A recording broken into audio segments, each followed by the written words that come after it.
What is that? The sound was faint, almost like a whisper. The air turned cold and shadows stretched unnaturally across the walls, flickering like they had a life of their own. Then a low, eerie voice echoed through the room, barely above a whisper but cold enough to freeze the blood in our veins. Did you hear that? My voice barely made it out. Suddenly the room exploded into chaos. The chandelier above us swung wildly, its glass bulbs bursting one by one. The whispers that had been faint before now grew louder. The voices spoke in a language none of us knew. The floor beneath us groaned, then cracked open.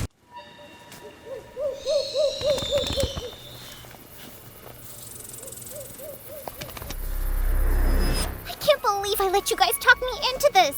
Oh, come on, Anne. Stop being such a baby. Just then, a rustling noise sent us all into a panic, freezing us in pure terror. We all turned our flashlights towards the sound.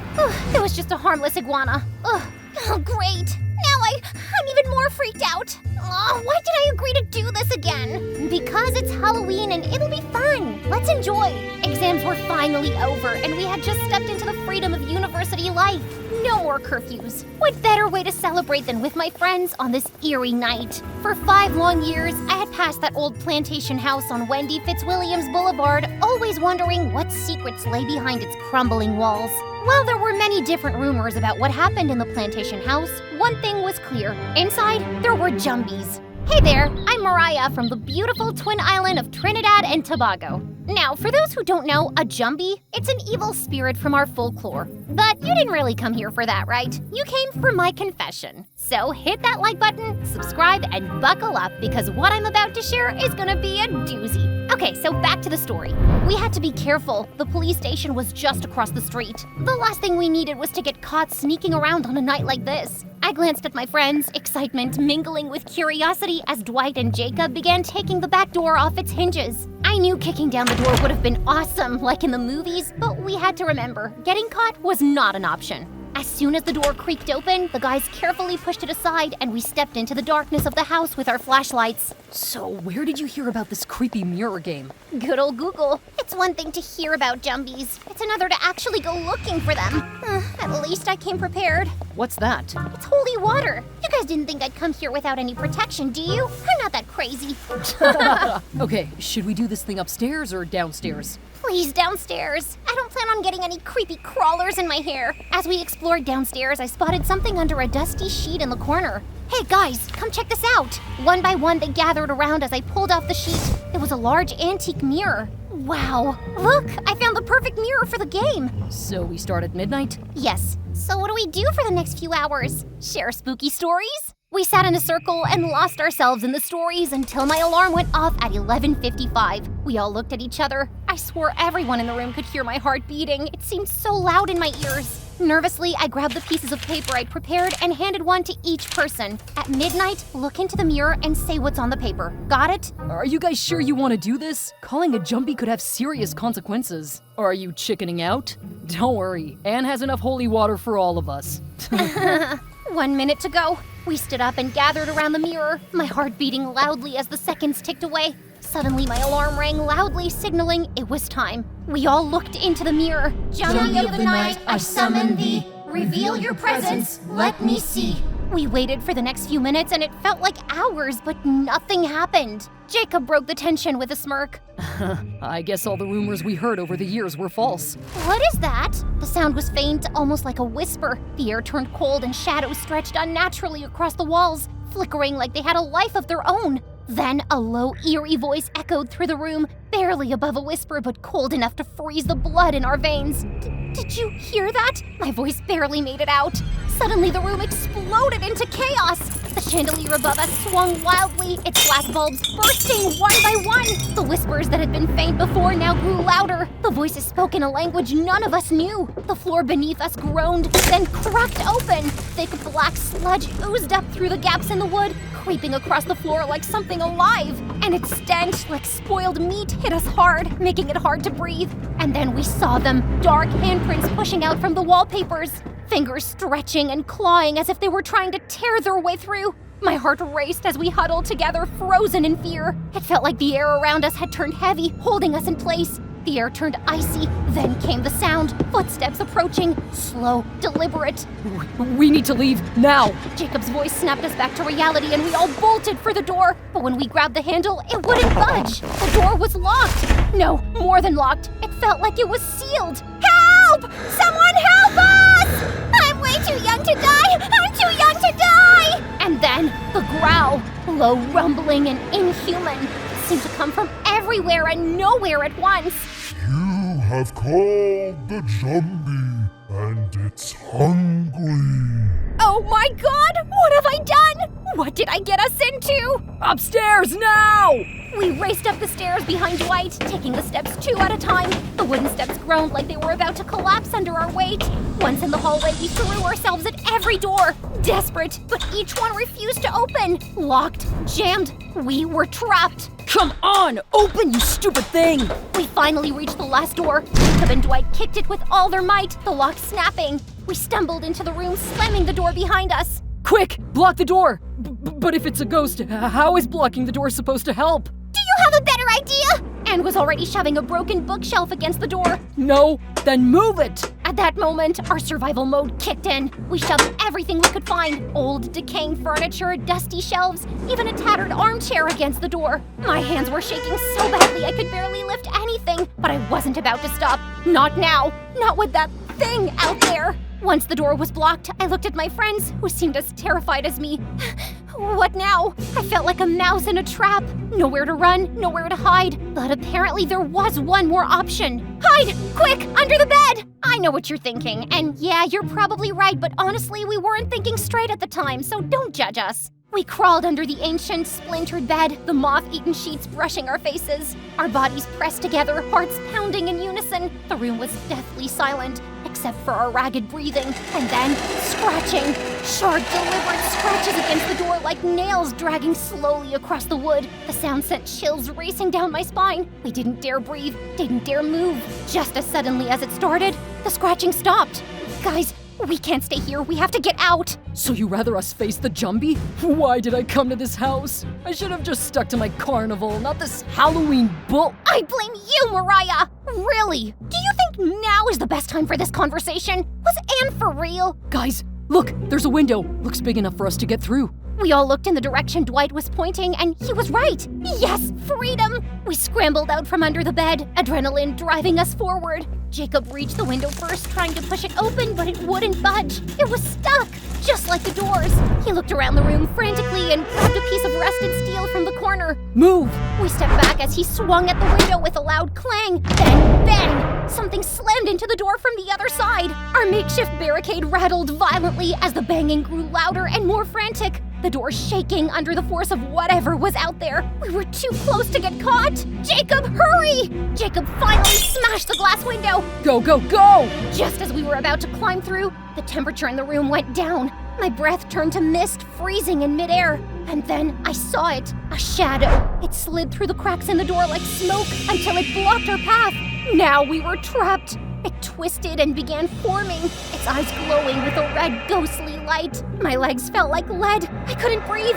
None of us could. The Jumbie appeared as a tall, shadowy figure, draped in tattered, dark clothing. His worn boots barely made a sound as he moved. A weathered hat sat low on his brow, casting an evil shadow across his face, while a long, tattered cloak hung from his shoulders. With a swift motion, Anne raised the holy water. Be gone, foul spirit! We watched as she sprayed the Jumbie with the sacred liquid. Then the Jumbie erupted into laughter, a sound that echoed like a chilling wind through the trees. Your faith is amusing, child, but holy water won't save you. Before Anne could react, the Jumbie lunged forward, a blur of shadow, and shoved her to the ground. She landed hard on the wooden floor. Anne! Dwight ran to help her to her feet. The Jumbie's eyes met mine, and its twisted mouth stretched into a sick grin. My heart pounded so hard I thought it would burst. Then a voice that was both a whisper and a growl. It spoke.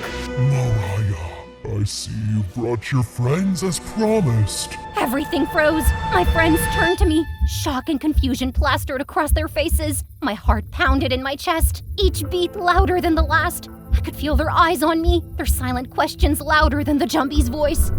Mariah, what is he talking about? They don't understand, I thought, swallowing hard. They don't know what it's like to see your family struggling. To watch your parents work themselves into the ground just to barely scrape by. So you've been here before? I forced myself to look at them, guilt twisting in my gut. As I opened my mouth, the words felt hollow. Yes, I was here about 2 weeks ago and recited the ritual, and he appeared.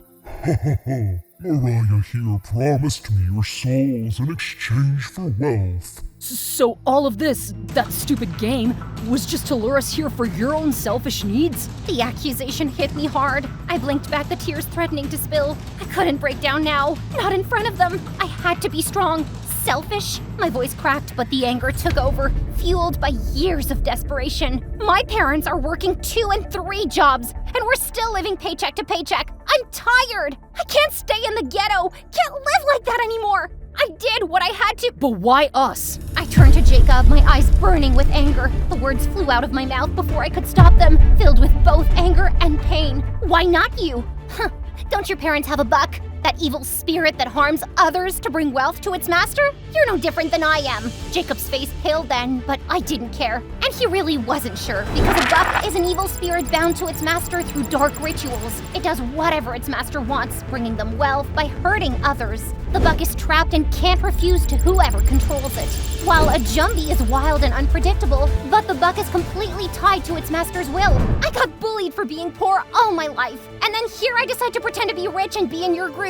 I was tired of pretending, so I thought I had a right to live a rich life like you guys do. For months, I searched and found ways to get rich quick.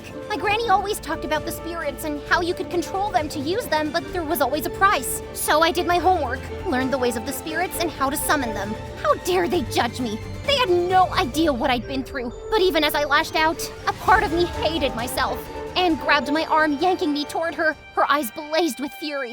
Doesn't our friendship mean anything to you? Even though I heard the hurt in Anne's voice, I doubled over with wild and uncontrollable laughter. Our friendship? Your friendship always came with strings attached, like doing your homework or carrying your books. You never cared how you made me feel, so why should I care about you now? You betrayed your friends for a promise of wealth. Well, why would you think I wouldn't betray you in return?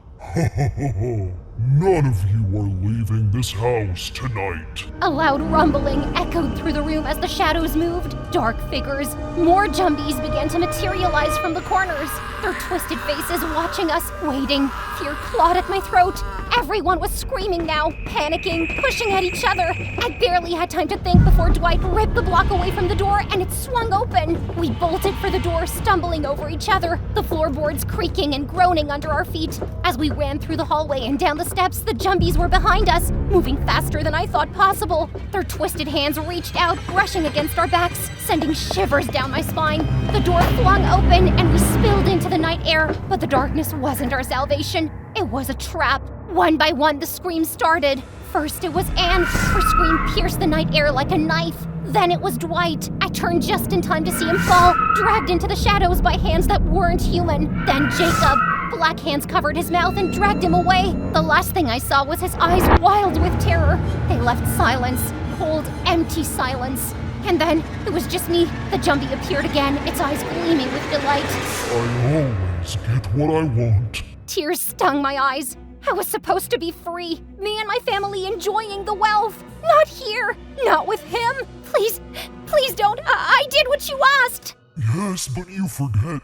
A deal with me always comes at a price. And your price was higher than you thought. Your family will receive the wealth you longed for. You just won't be there to enjoy it. There has to be a way out of this, please. I beg you. I stepped closer, its foul breath brushing my face, sending waves of nausea through me. Let's make a deal. I won't kill you. Not yet. You're free to live. I swallowed, my entire body shaking. What's the deal? You will tell your story to everyone, and every person who hears it will be marked and visited. No, I can't do that, please. Don't make me. You have no choice, Chile. It reached out, brushing its cold, clawed hand against my cheek. I flinched, but didn't pull away. If you don't, I will come for you, and I will take everything. Your soul, your family, your future, you will have nothing left. My heart raced, pounding against my ribcage like a trapped bird. Slowly, I pushed myself to my feet. The guilt I felt for what I did was overwhelming. I had to fix it. I just had to. This wasn't who I was, and I didn't want greed to turn me into the monster I felt like. I had to fix it. I had to. I'd like to see my friends one more time. The Jumbie's eyes gleamed with dark amusement as it nodded. Suddenly, my friends stepped out from the shadows. Their faces were pale, but relief washed over them as they rushed toward me. I wrapped my arms around them tightly. I'm sorry for what I did, guys. Please forgive me. Then, with a surge of adrenaline, I grabbed a bag of rice from my backpack and tossed it into the air. Guys, run! We bolted for the door, our hearts pounding like thunder. You see, I knew Jumbies were tricksters, so I had to be ready for the worst. Jumbies might be terrifying, but they were easily distracted. I read that rice could buy us precious seconds. They had to count every grain before they could follow. My friends and I escaped that day, but they never spoke to me again. I can't blame them. My greed cost me more than I realized. They weren't perfect, and I had bad-mouthed them, but when it mattered, they were always there. Now the memory of their hurt faces haunts me. I traded their trust for a taste of wealth, only to end up with loneliness. I learned the hard way that betrayal is paid in love. I wish I could take back those words and the deal that led me here, but the shadows remain a constant reminder of what I lost. And now I sit here with my camera, pouring my heart out, but this creepy feeling lingers like a shadow. I can't shake the sense that something is watching me. I haven't dared to go out at night, and I can't sleep with the lights off anymore. I did survive the Jumbie, for now. But as Granny used to say, betray a Jumbie, and it will haunt you till your last breath.